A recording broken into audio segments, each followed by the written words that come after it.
दर्शक भी नमस्कार। मैं हूं आचार्य रामकृष्ण शास्त्री और आपका प्रिय यूट्यूब चैनल एस्ट्रोलॉजर एक्सपर्ट में आपका स्वागत है।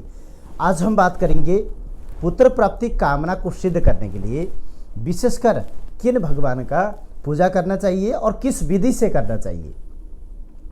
वस्तुतः पुत्र प्राप्ति एक दैविक विषय है। पुत्र प्राप्ति कामना को सिद्ध करने के लिए और अगर आपके घर में बार बार कन्या उत्पन्न हो रही हैं तो उसके लिए विशेष ये विधि कर सकते हैं। इसमें अगर प्रथम संतान की प्लानिंग कर रहे हैं, उसमें अगर आप पुत्र चाहते हैं तब भी आप ये विधि कर सकते हैं। सर्वप्रथम आपको क्या करना है, एक बाल्यावस्था का भगवान श्री कृष्ण का तस्वीर लाके आपने जहां पूजा की चौकी लगाएंगे उसके सामने आपको लगाना है।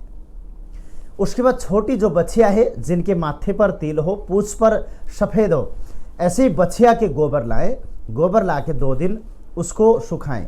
सुखाने के बाद सोमवार प्रातः 7 बजे से लेकर, सोमवार के दिन 7 बजे से लेकर 9 बजे के बीच में नहीं करना होता। अन्यथा इसके अलावा कोई से भी दिन सुबह 7 बजे कर सकते हैं। अन्यथा सोमवार के दिन हो सकता है सुबह ब्रह्म मुहूर्त में पूजन करना है आपको नित्य। अन्यथा सोमवार को 7 से लेकर 9:15 के बीच छोड़कर आप किसी समय भी ये पूजा को कर सकते हैं 12 बजे से पहले। तो 2 बछिया के गोबर लाकर उसमें 2 पिंड बनाना है।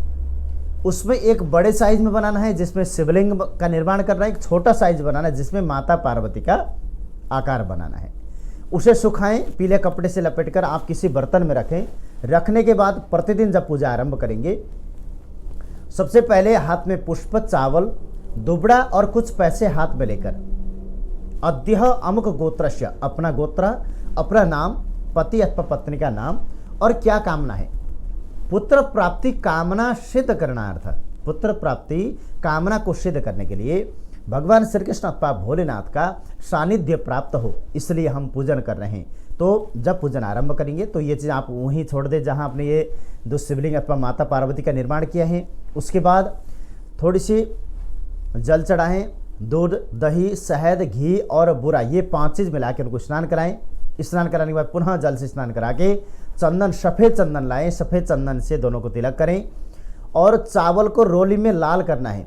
उसके बाद वो चावल चढ़ाएं, पुष्प चढ़ाएं और कुछ फल चढ़ाएं। पंचमेवा 5 प्रकार के मेवा वहाँ अर्पण कर दें और बैठकर आंख बंद करके प्रतिदिन 15 से लेकर 20 मिनट तक 41 दिन तक आप निरंतर ओम नमः शिवाय का मंत्र जप करना है। अथवा ओम श्री नमः भी कर सकते हैं, ओम श्री कृष्णाय नमः भी कर सकते हैं, परंतु प्रथम 10 मिनट कम से कम ओम नमः शिवाय मंत्र जाप करने के बाद फिर भगवान श्री कृष्ण के सानिध्य प्राप्त हो, इसलिए भगवान श्री कृष्ण के ओम श्री कृष्णाय नमः इस मंत्र का जप करेंगे।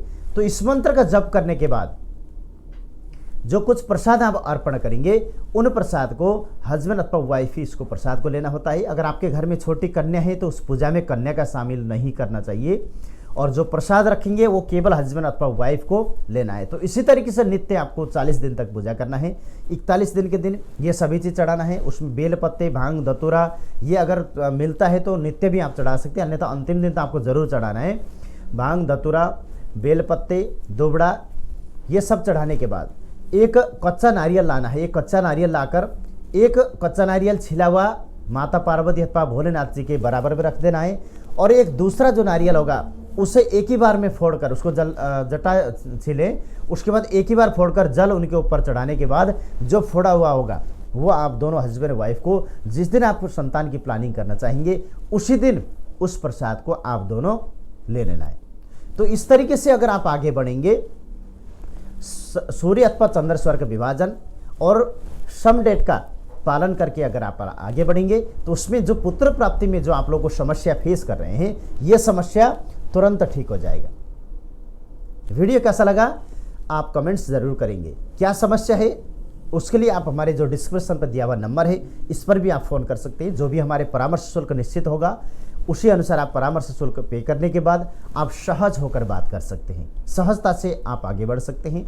आपको पुत्र प्राप्ति की कामना के साथ में क्या विधि आपके लिए बेहतर रहेगा वो सभी बताया जाता है। जो हम विधि बताते हैं उनमें हो सकता है आपके राशि अथवा गोत्र में चंद्रमा का सानिध्य अच्छा ना हो सकता है पूजा करने से थोड़े विलंब आपको फल मिले। इसलिए अगर आप आगे बढ़ने से पहले अगर संपर्क में आ सकते हैं तो आपके लिए भी अच्छा होगा, जिससे आपको आगे किसी प्रकार की व्यवधानी शंका ना रहे।